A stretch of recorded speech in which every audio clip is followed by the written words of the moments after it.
গাঁও পঞ্চায়েত নির্বাচনের পর এবার জিপি সভাপতি নির্বাচিত করতে এক ব্যতিক্রমী দৃশ্য কৃষ্ণপুর জিপিতে 7 গ্রুপ সদস্যের মত এক। পঞ্চায়েত নির্বাচনের জিপি গ্রুপ সদস্যরা জয়ী হওয়ার পর সভাপতির কুর্সি নিয়ে চলছে গোড়া কেনাবেচার খেলা। অধিকাংশেরও বেশি গ্রাম পঞ্চায়েতে এমনটাই চলছে। সমর্থন আদায় করতে গ্রুপ সদস্যের বাড়িতে একাধিকবার যাচ্ছেন কুর্সির দাবিদাররা। এর মধ্যেই ব্যতিক্রমী দৃশ্য দেখা গেল সোনাইয়ের কৃষ্ণপুর জিপিতে। জিপির 7 গ্রুপ সদস্য প্রকাশ্যে সাংবাদিক বৈঠক করে সভাপতি নির্বাচন করতে মত জানান। বুধবার রাতে বিশিষ্ট ব্যক্তিবর্গদের উপস্থিতিতে 10 নম্বর গ্রুপ সদস্য রতন দাস জানান, সভাপতি নির্বাচনে 7 জন গ্রুপ সদস্য একমত হয়েছেন। তাদের মধ্যে থেকে একজনকে সভাপতি নির্বাচন করবেন তারা। যেহেতু সভাপতি নির্বাচনের সময়সীমা প্রায় 1 মাস বাকি রয়েছে, তাই পরবর্তীতে সভাপতির নাম আনুষ্ঠানিকভাবে ঘোষণা করবেন। একজনকে সভাপতি নির্বাচিত করলেও তারা 7 জনের মত নিয়েই কাজকর্ম চলবে। জিপির বিভিন্ন সমস্যার সমাধান সহ গ্রাম উন্নয়নের প্রকল্প যাতে সঠিকভাবে বাস্তবায়ন হয়, যোগ্য হিতাধিকারীরা সুযোগ সুবিধা পায়, এই লক্ষ্য থাকবে তাদের।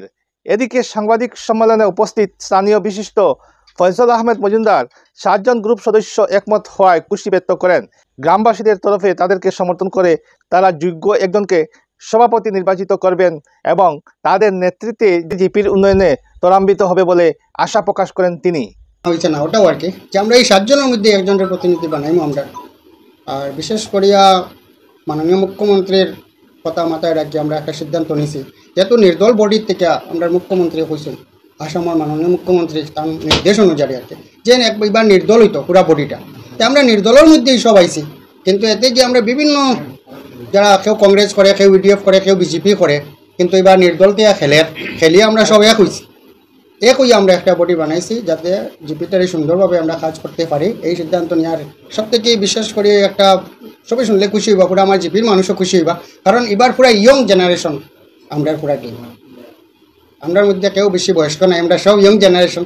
একবার আমরা এই ইয়ং রে চান্স দিবা আশা করি সবাই। আর সবও ওই মতামত একমত আসেন, আমরা সবার লগে আলোচনা করিয়াও এই সভা করছি পরে জিপির বিভিন্ন জায়গা থেকে আমরা একজেক্ট লইছি যে আমরা এই বডি বনিলে আপনারা খুশি নি, সবার সহমতে আমরা এটা বডি বানাইলাম। তারাও আশা করি আইব, যোগাযোগ চলে।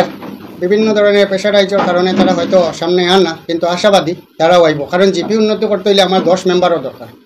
তারাও আইব আশা করি। মোটামুটি করিলাম আমরা, এখন আমরা তো করে নিলাম এর মধ্যেও, কিন্তু যেহেতু আমরা ডেটটা পিছাই গেছে, এখনও বাক্কা একটা লম্বা টাইম আছে। আর আপনারা তো জানেন বিভিন্ন দিক থেকে বিভিন্ন প্রেশার ঠিক চলে, এর লেগে আমরার মধ্যেও থাকি গেল নামটা আমরা কইমো ফটাফটি কইম। দেখুন বিশেষ করে অরুণোদয় ভারত গভর্নমেন্ট বা আসাম গভর্নমেন্টের এটা বহুত ভালো স্কিম প্রজেক্ট। এটাতে গরিব মানুষের বিভিন্ন ধরনের ফেসিলিটি পায়। সামান্য মাসে যে 1000-1500 করিয়া তারা পায়নি, এটা কিন্তু গরিব মানুষের এটা বহুত ভালো কাজও লাগে।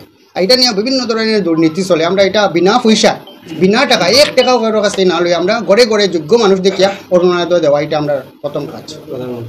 বা প্রধানমন্ত্রী আবাস যোজনা আমরা জিপিতে আগেও দেওয়া হয়েছে, আর আমরা স্যার আরও বেশি করে মানুষের যাতে দিতে পারে।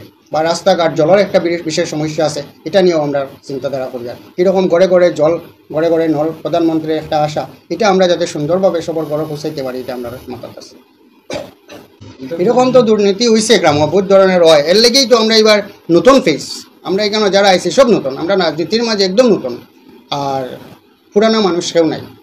এর লেগে আর এমন একজন আমরা প্রতিনিধি দিব, আমি সবাই মিডিয়ার মাধ্যমে কইতেছি, আর যে একদম নিম্ন পরিবারের মানে একদম মিডিল ক্লাস ফ্যামিলির ছেলে, যে সমাজের লগে সবসময় জড়িত আছে বা সমাজ দরেদি মানুষ, আমরা এইরকম একজন দিব, সারপ্রাইজ হয়ে যাব। জিপির মানুষেও তখন করে বাহ খুব সুন্দর একটা ভালো পদক্ষেপ নিয়েছি।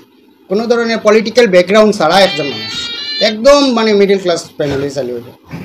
আমার উদ্দেশ্য হইল আজকে যে নবনির্বাচিত প্রতিনিধি যারা ওয়ার্ড মেম্বার বা গ্রুপ মেম্বার যারা আজকে এখানে দেখতে পাইতেছি আমরা যে 7 জন তারা একত্রিত হইয়া, তারা যদিও আজকে কোনো ডিক্লেয়ার দেন না ক্যান্ডিডেট তারা হারে করবো, তার মধ্যে একটা ভিতরে তারা সিলেকশন আসছে হয়েছে, খুব শর্ট টাইমের ভিতরে তারা এটা ডিক্লেয়ার দিব। এটা শুনে আমরা খুব খুশি হয়েছি। আমরা চাইয়া বর্তমান যে এই সমাজও এই ইয়ং জেনারেশন দ্বারা যদি একটা পঞ্চায়েত গঠিত হয়, যে আমরা গ্রামের যত জনসাধারণ উপকৃত হইব আমরা আশা করি।